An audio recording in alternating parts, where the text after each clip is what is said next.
Sir sir আপনি আমাকে বাঁচান স্যার। আপনাকে শান্ত হয়ে বসুন, ধরুন আগে পানি খান।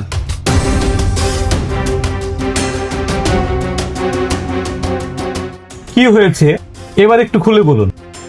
স্যার অনেক যুদ্ধের পর একটা চাকরি পাইছি, কিন্তু আমি তো কম্পিউটারে কিছুই জানি না। নিয়োগপত্র হাতে পাওয়ার পর থেকে অনেক কম্পিউটার ট্রেনিং সেন্টারে গেছি, সবাই বলছে 1 মাসে শেখানো সম্ভব না। আমার হাতে 30 দিন সময় আছে, অনেকেই তো আমাকে ফিরিয়ে দিছে। এখন আপনিও যদি আমাকে ফিরিয়ে দেন তাহলে আর আমার চাকরিতে যোগদান করা হবে না স্যার।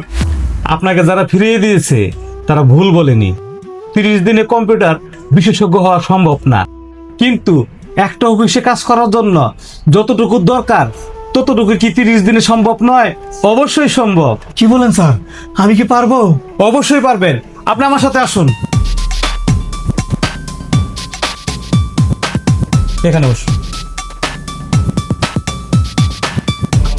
যেহেতু আপনার হাতে 30 দিন সময় আছে, সেক্ষেত্রে আপনাকে আমরা প্রতিদিন 4 ঘন্টা করে ক্লাস করাবো, আর বাকি সময়টা আপনি আপনার নিজ প্রয়োজনে ট্রাই করবেন।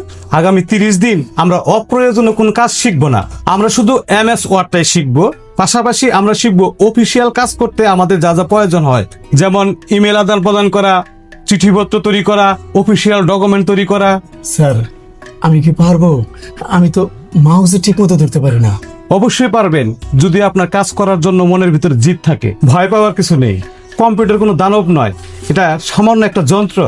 শুনেন রুবেল সাহেব, বাঁচান বাঁচান বলে চিৎকার না করে নিজেকে লড়তে শিখুন। স্যার উনি নতুন আসছে, ওনার দিকে একটু স্পেশালি খেয়াল রাখবেন। ঠিক আছে, থাকেন।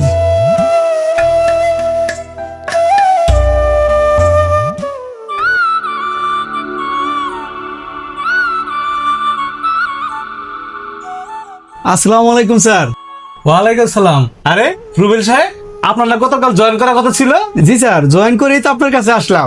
ও ঠিক আছে, বসেন। স্যার মজার ব্যাপার হলো কি, গতকালকে বস আমাকে একটা ফাইল টাইপ করতে দিয়েছিল, আমি খুব দ্রুতই সেটা প্রিন্ট করে দিয়েছি। তিনি আমার কাজে অনেক খুশি হয়েছেন। স্যার সেদিন আপনি আমাকে সাহস না দিলে আমি আজও বেকার থাকতাম। আজকে যা হয়েছে সবকিছু আপনার ক্রেডিট। স্যার আপনি মিষ্টিটা খান, খাইলে আমি অনেক খুশি হব। রুবেল সাহেব, এখানে আমার কোনো ক্রেডিট নেই, সম্পূর্ণই আপনার পরিশ্রমের ক্রেডিট। যে মানুষ শিখতে চায় তাকে কেউ আটকায় রাখতে পারে না। আপনার জন্য দোয়া রইল। জি স্যার, তাহলে আমি আসি। হ্যাঁ, আসসালামু আলাইকুম। ওয়ালাইকুম সালাম।